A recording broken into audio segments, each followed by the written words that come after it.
বদৰুদ্দিন আজমলৰ প্ৰশংসনীয় পদক্ষেপ। কেঞ্চাৰত আক্ৰান্ত যাদুৰাণী সুস্মিতা তালুকদাৰক বদৰুদ্দিন আজমলৰ সহানুভূতি।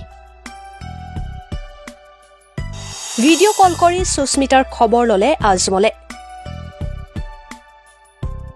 সুস্মিতা তালুকদাৰলৈ 1.5 লাখ টকাৰ আৰ্থিক সাহায্য আজমলৰ।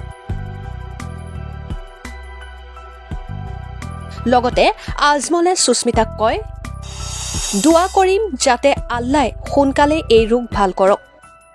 আজমলক ধন্যবাদ জনাই শুশুকাই কান্দিলে কেঞ্চাৰ আক্ৰান্ত সুস্মিতা তালুকদাৰে।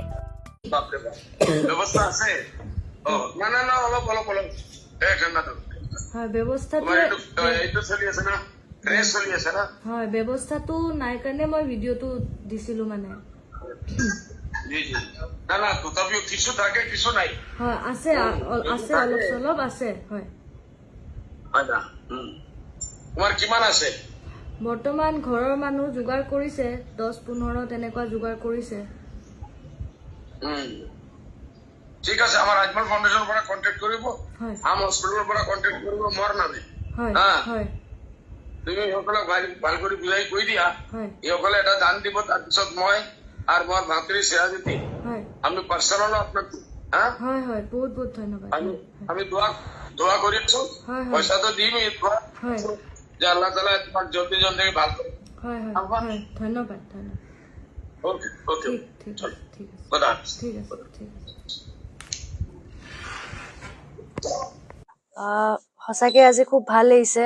মই ৰিচেণ্টলি এটা ভিডিঅ' এটা দিছিলো মোৰ বেমাৰৰ কাৰণে, আৰু খুব ভাল ৰেছপন্স পাইছো মই ৰাইজৰ পৰা। আৰু আজি মোৰ খুব বেছি ভাল লাগিছে যে মই আজি হাম হস্পিটেলত বৰ্তমান উপস্থিত আছো, আৰু মাৰ্কাজুল মাৰিফ হাম হস্পিটেল আৰু আজমল ফাউণ্ডেশ্যনে মোক যিখিনি সহযোগিতা আগবঢ়াইছে, যিখিনি ডনেশ্যন তেওঁলোকে আৰ্থিকভাৱে মোক সহযোগিতা আগবঢ়াইছে, খুব বেছি ভাল লাগিছে। মই ভালতো লাগিছে, তেওঁলোকৰ আশীৰ্বাদ পাই, তেওঁলোকৰ আৰ্থিক সাহায্য পাইও খুব ভাল লাগিছে।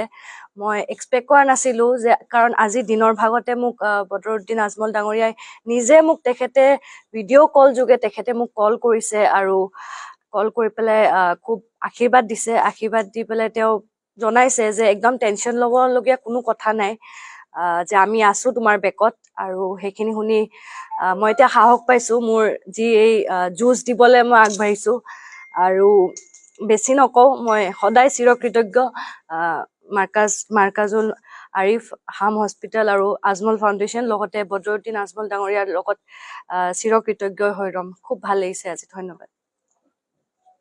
আপোনালোক বহুতেই হয়তো গম পাব, আমাৰ অসমৰ এগৰাকী উদীয়মান যাদুকৰ শ্ৰী সুস্মিতা তালুকদাৰ, তেখেত এটা বেমাৰত ভুগি আছে, আৰু তেখেতৰ ইতিমধ্যে এটা অপাৰেশ্যনো সম্পন্ন হৈ গৈছে। কিন্তু দুৰ্ভাগ্যবশতঃ এই বেমাৰটোৰ কাৰণে তেখেতৰ আকৌ এবাৰ অপাৰেশ্যন হ'ব লাগিব। অপাৰেশ্যনটো অলপ ব্যয়বহুল আৰু লগতে জটিলো, আৰু সেইকাৰণে অসমৰ বাহিৰলৈ গৈ এটা উন্নত প্ৰতিষ্ঠানত তেওঁ নিজৰ এই দ্বিতীয় অপাৰেশ্যনটো কৰাব বিচাৰিছে। কিন্তু আপোনালোকে সকলোৱে জানেই আমাৰ শিল্পী সমাজৰ কি দুৰৱস্থা, আৰ্থিক দুৰৱস্থা। গতিকে তেখেতক আমি সকলোৱে সহায় কৰাটো প্ৰয়োজন।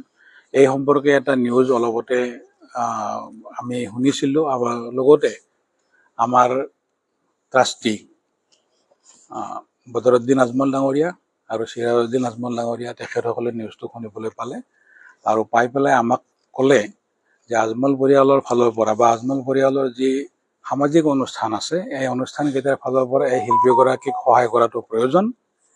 তেতিয়া আমি আমাৰ আজমলৰ যি 3টা ভগ্নী সংগঠন আছো, হাম পাব্লিক ট্ৰাষ্ট যিয়ে হাম হস্পিটেল চলায়, আমাৰ আটাইতকৈ পুৰণি সংগঠন মাৰ্কাজুল মাৰিফ আৰু আজমল ফাউণ্ডেশ্যন, এই 3টা সংগঠনৰ ফালৰ পৰা এই শিল্পীগৰাকীক আমি 1.5 লাখ টকাৰ এটা আৰ্থিক অনুদান আগবঢ়াইছোঁ আজি, যাতে তেখেতে অসমৰ বাহিৰলৈ গৈ তেওঁৰ প্ৰয়োজনীয় অপাৰেশ্যনটো কৰি সোনকালে আৰোগ্য লাভ কৰে। এই চেগতে আমি সকলোৱে প্ৰাৰ্থনা কৰিছোঁ যাতে সোনকালে গৈ তেওঁ অপাৰেশ্যনটো কৰি আৰোগ্য হৈ আমাৰ অসমলৈ ঘূৰি আহক আৰু যাদুবিদ্যাৰ চৰ্চাত আকৌ নিজকে আত্মনিয়োগ কৰক। ধন্যবাদ।